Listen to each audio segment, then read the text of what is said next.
Olá pessoal, aqui é o Velgas. Hoje é dia 20 de abril de 2025. Drone ucraniano ataca trem blindado da Rússia. Putin prende ativista por crime de citar poeta ucraniano.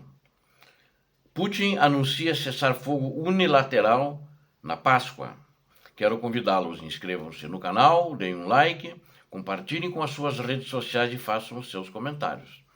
Você que não é inscrito e assiste os vídeos, reforço o convite, inscreva-se você no canal. É muito importante a tua participação porque você aqui vê a verdade. Muito obrigado. Tropas ucranianas destruíram um trem blindado russo.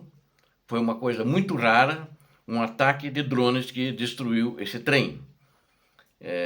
Um oficial da Força Aérea descreveu o próprio trem como um saudosismo da Segunda Guerra Mundial, onde esses drones não, perdão, os trens eram usados, inclusive eles colocavam na Segunda Guerra Mundial em cima dos três canhões, e os canhões, obuses aí já, os mais antigos, né, eles atiravam sobre as posições inimigas, os russos já faziam isso.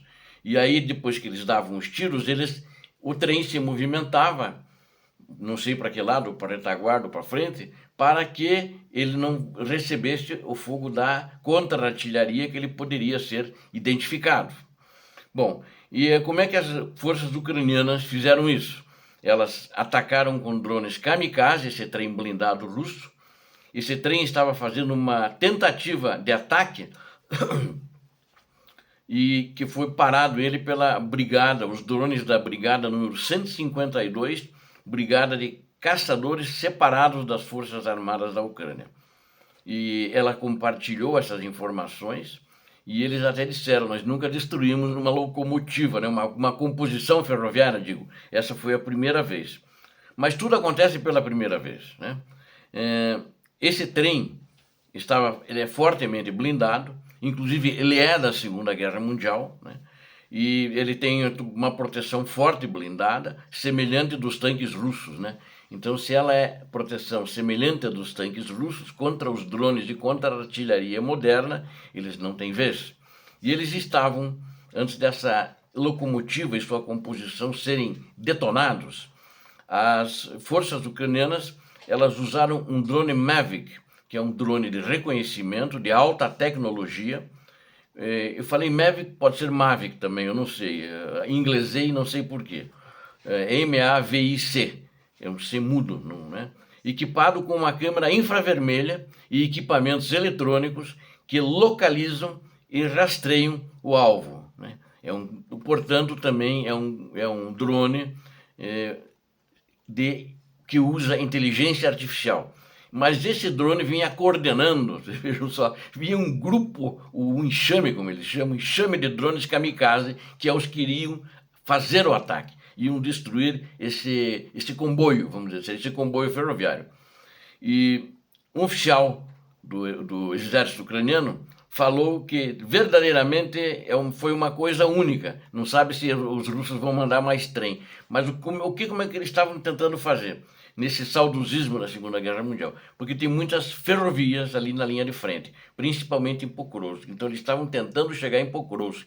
Eles descobriram que tinha uma parte da linha que vinha do lado russo que não estava interrompida.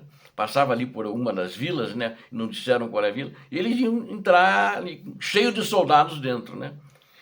Só que era um cavalo de Troia muito visível, dava para ver. E ele foi identificado muito lá atrás, né? Muito atrás da retaguarda, alguns quilômetros antes de chegar na linha de confronto, na linha de contato, vamos dizer assim, com a Ucrânia.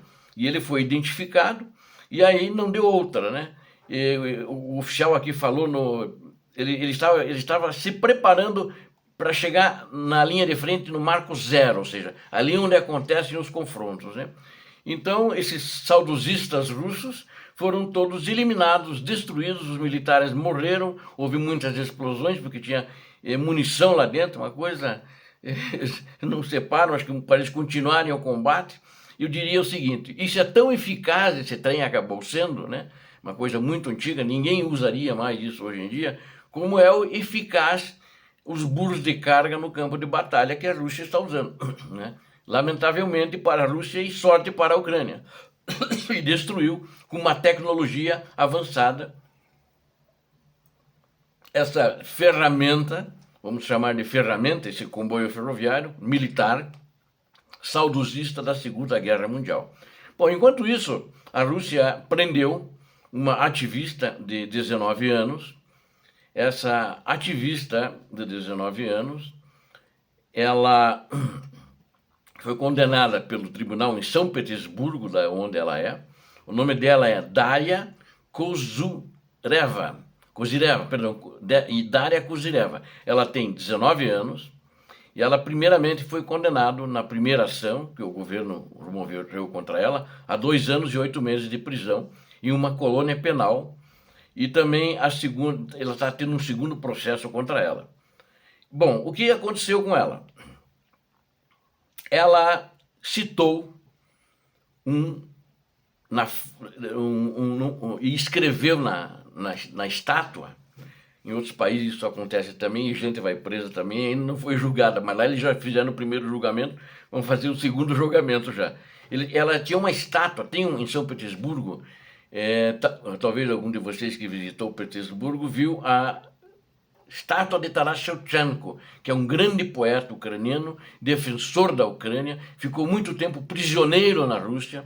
Ele pôde voltar para a Ucrânia quando ele sempre quis voltar, os restos mortais dele, ele morreu, ele era prisioneiro dentro da própria Rússia, não num presídio, não numa colônia penal, mas botaram ele numa região, lá numa casa. Consideravam ele meio perigoso por ser um poeta defensor da Ucrânia, das liberdades da Ucrânia e da independência da Ucrânia. E ele tem maior obra dele, chama-se Meu Testamento, Zapoved, né? De Taras Shevchenko, em sua estátua em São Petersburgo. E ela escreveu ali naquela estátua um trecho muito importante desse poeta. Vou ler o texto, tá? Enterrem-me. Então levantem-se e quebrem suas pesadas correntes e reerguem com o sangue dos tiranos a liberdade que vocês conquistaram. Ela escreveu isso, foi embora, alguém entregou ela, durou, e aí ela está tendo um segundo processo que foi aberto e eles consideram isso um crime monstruoso dentro da Rússia. E uma das suas audiências, Kozyreva defendeu suas ações, dizendo que havia apenas recitado um poema, porque ela escreveu lá e recitou o poema. Ela escreveu num papel e colou na estátua. E ela disse, não, de fato eu escrevi, colei e declamei esse trecho desse poema. E nada mais. Informou o tribunal, inclusive o tribunal, e condenou-a por causa disso. Os promotores pediram uma pena de 6 anos, o juiz foi bonzinho e deu uma pena de 2 anos e 8 meses. Em função disso, o ditador mandou entrar com um outro processo, para ver se aumenta a pena dela. Então esse é Vladimir Putin, essa é a Rússia. Mas tem outros países que agem criminalmente contra o seu povo pelo crime de ter ideia, pelo crime de expressar o que pensam, o crime de expressão. Mas na Rússia, o tratamento lá é muito violento. Enquanto isso, ontem, Putin anunciou um cessar-fogo na Páscoa e pede que a Ucrânia o siga. Sugeriu, que a Ucrânia o siga. A Ucrânia, pelo menos até quando eu fiz esse vídeo, não tinha respondido.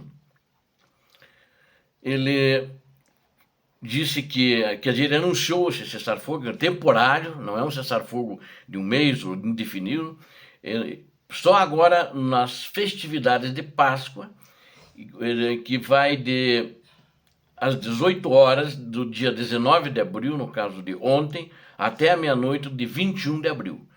Então, 2 dias, praticamente 2 dias, dia 19 não conta, porque no horário local, a partir das 18 horas, né? E ele anunciou também, depois de uma reunião que ele teve com o chefe do Estado-Maior russo, Valery Gerasimov, que é de fato quem é o comandante do exército russo, de fato, né? E ele anunciou isso em dia 19 de abril, que foi na data de ontem. E ele enquadrou a decisão, você veja que cínico, os criminosos são assim. né? O Putin enquadrou a decisão como sendo guiada por preocupações humanitárias, é o que ele disse. Aí ele escreveu: ordeno a suspensão de todas as operações de combate. Quer dizer, ele falou isso, mas foi escrito no despacho dele, né? Que suspensão de todas as operações de combate durante este período. Ele declarou ele, né? Aí ele ainda continua: presumimos que o lado ucraniano seguirá nosso exemplo, acrescentou Putin. Acho que a Ucrânia não vai atirar. Se ele atirar, eles vão atirar também. Mas até ontem à noite, no horário local brasileiro, o ministro de Relações Exteriores da Ucrânia disse que ainda tinha combates, os russos estavam atacando. Eles estão esperando para ver se os russos vão parar mesmo com essa monstruosidade de continuar atacando a Ucrânia.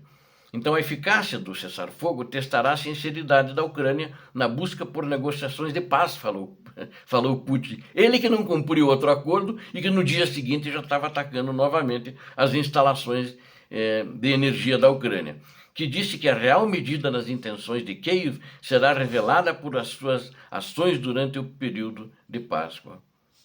Cínico, criminosos são assim, lamentavelmente.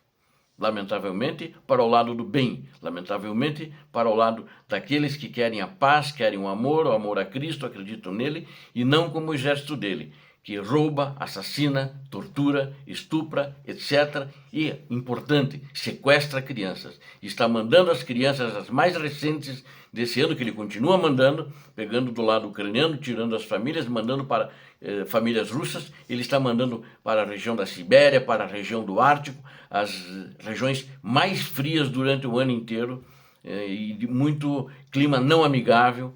Ele está mandando essas crianças para famílias lá para serem reeducadas como russos e não como ucranianos. Obrigado a vocês que assistiram a esse vídeo, conto com vocês, inscrevam-se no canal, deem um like, compartilhem com as suas redes sociais e façam seus comentários. Eu conto com você. Não esqueça, você que não é inscrito, mas assiste os vídeos, inscreva-se, aqui você viu a verdade. Deus abençoe vocês, Deus abençoe a Ucrânia, Deus abençoe o Brasil. Paz e bem, paz para toda a humanidade.